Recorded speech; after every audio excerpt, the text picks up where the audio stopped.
Hello दोस्तों, आज इस वीडियो में हम बात करेंगे कि प्याज की खेती यदि आपने कर रखी है तो प्याज की खेती के अंदर प्याज का जो कंद का साइज़ है वो नहीं बढ़ रहा है, तो उसको 4 से 5 दिन के अंदर किस प्रकार से डबल साइज़ उसका कर सकते हैं, बहुत ही अच्छा साइज़ ले सकते हैं। और उस प्याज के कंद के अंदर बिल्कुल चमकदार प्याज का कंद हो, उसमें किसी प्रकार की धब्बे वाले शिकायत दिखाए देखने को नहीं मिले, तो इससे बचने के लिए हमें कौन कौन से कार्य करने चाहिए, कौन कौन से फंगिसाइड, कौन कौन सी दवा और कौन कौन सी खाद का हमें इसके ऊपर और किस प्रकार के फर्टिलाइज़र इस समय उपयोग करें जब हमारी प्याज की फसल लगभग 55 से 60 दिन की हो जाए, तो उस समय जिससे कि हमारे प्याज के कंद का साइज़ बहुत ही अच्छा बने। तो दोस्तों, इसके लिए शुरू करते हैं। सबसे पहले आपको क्या करना है कि इस समय टेम्परेचर का बहुत ही ज़्यादा हो रहा है, क्योंकि अभी मार्च का महीना चल रहा है। तो इसके अंदर आपको क्या करना है, पानी मिट्टी की नमी को देखते हुए ज़रूर समय से लगाना चाहिए। दूसरा कार्य हमें करना है कि पानी लगाने से पहले आपको अपने खेत के अंदर पोटास खाद ज़रूर डालनी चाहिए दोस्तों। और इस समय आप पोटास खाद के अंदर मिक्स करके डीएपी खाद मिला सकते हैं, जिससे कि आपकी प्याज का जो कंद है उसका साइज बहुत ही अच्छा बन सके और उसको प्रॉपर तरीके से सभी प्रकार के पोषक तत्व अपनी प्याज की कंद को मिले। और दूसरा कार्य आपको स्प्रे के लिए बताते हैं। उसके लिए आपको 05234 जो फर्टिलाइज़र आता है उसका स्प्रे आपको करना है। एनपीके फर्टिलाइज़र 05234 उसका आपको स्प्रे अपनी खेत के अंदर, प्याज के खेत के अंदर करना है, जिससे कि पत्ती के माध्यम से प्रॉपर तरीके से आपके जो प्याज के पौधे हैं वो पूरी अच्छी प्रकार से प्याज के भोजन बनाते रहें और प्याज के कंद को पहुंचाते रहें। और दूसरा आपको क्या करना है कि 0050 जो एनपीके आता है उसको आपको पानी के साथ में चलाना है दोस्तों, इसका स्प्रे नहीं करना है। यदि आपको इसका स्प्रे 0050 एनपीके का आप यदि स्प्रे कर देते हैं तो पत्तियों के अंदर हल्की हल्की वाइट होने लगती है, सूखने लगती है। तो आपको ध्यान रखना है कि इसके अंदर पोटास की मात्रा बहुत ही अधिक होती है, तो आपको पानी के साथ में इसको चलाना है दोस्तों, जिससे कि आपकी प्याज को इस समय प्रॉपर तरीके से भोजन बने। क्योंकि इस समय भोजन की बहुत ही अधिक आवश्यकता, पोषक तत्वों की बहुत ही अधिक आवश्यकता प्याज के पौधों को होती है, क्योंकि प्याज का कंद का साइज अच्छी प्रकार से बनने के लिए अधिक पोषक तत्वों की आवश्यकता इस समय आपके पौधों को होती है। तो ये कार्य आपको करना है दोस्तों। दूसरा कार्य आपको करना है कि इस समय थ्रिप्स का प्रकोप भी बहुत ज़्यादा देखने को मिल रहा है, क्योंकि इस समय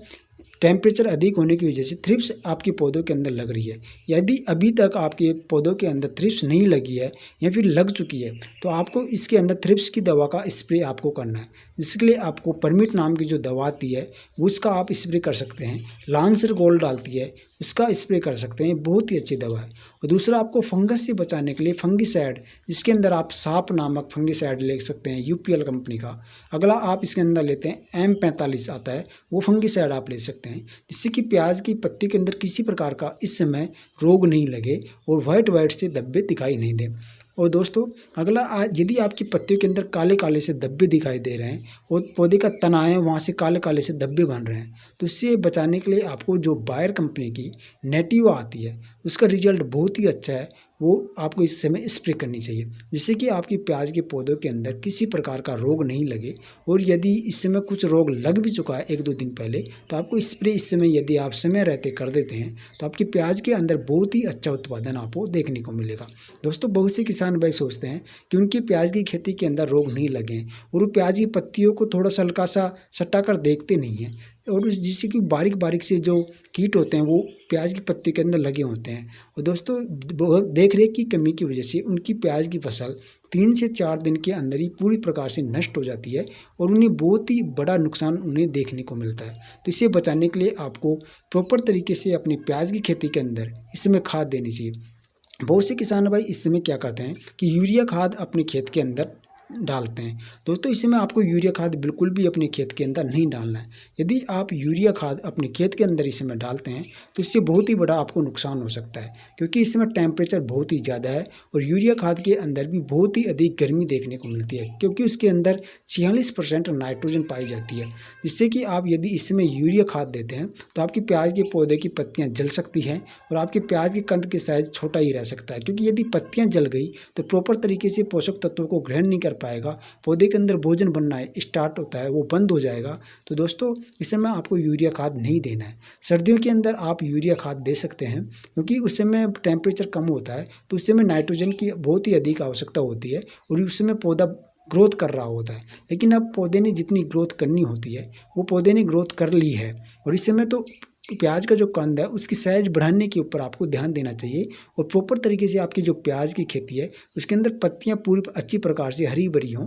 और प्रॉपर तरीके से पोषक तत्व बनाएं, क्लोरोफिल की कमी उसके अंदर नहीं हो, और प्रकाश संश्लेषण क्रिया बहुत ही अच्छी प्रकार से होगी, तो प्याज का कंद बहुत ही अच्छी प्रकार से बनेगा। तो उसके लिए आपको नाइट्रोजन ये खाद नहीं देनी है, आपको इसमें पोटास खाद का उपयोग करना है, जिससे कि फास्फोरस और पोटास खाद का यदि आप फर्टिलाइज़र का स्प्रे और पानी के साथ में चलाते हैं, और यदि डीएपी खाद वगैरह आप देते हैं अपने खेत के अंदर, तो बहुत ही अच्छी प्रकार से आपकी जो प्याज है उसके अंदर बहुत ही अच्छा साइज बनेगा दोस्तों। जिससे कि आपकी प्याज के अंदर बहुत ही अच्छी साइज होने की वजह से, चमकदार प्याज होने की वजह से, यदि आप मंडी के अंदर प्याज लेकर जाते हैं तो उनके अंदर बहुत ही अच्छे भाव आपको देखने को मिलेंगे, और बहुत ही जल्दी आपकी प्याज मार्केट के अंदर सेल हो जाएगी, जिससे कि किसान भाइयों को बहुत ही अच्छा प्रॉफिट देखने को मिलेगा। क्योंकि बाकी जो किसान भाई प्याज लेकर आएंगे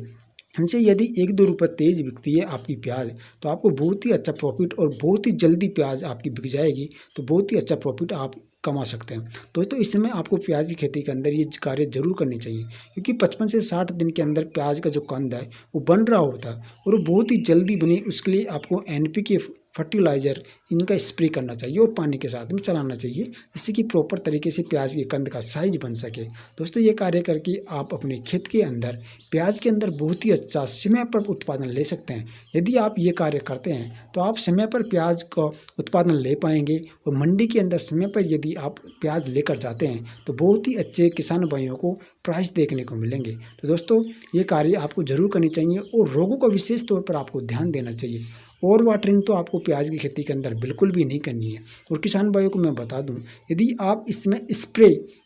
की वजह से पानी स्प्रे कर रहे हैं, तो आपको इसमें प्याज के अंदर पानी क्यारियों के अंदर चलाना चाहिए दोस्तों। क्योंकि इस समय यदि आप स्प्रे करते हैं तो पत्तियों के अंदर झुलसापन और कीट बहुत ही अधिक गीले पौधे होने की वजह से लगते हैं, तो आपको क्यारियों के अंदर पानी चलाना चाहिए, जिससे कि आपको प्रॉपर तरीके से प्याज के अंदर किसी प्रकार के कीट आपके देखने को नहीं मिले। दोस्तों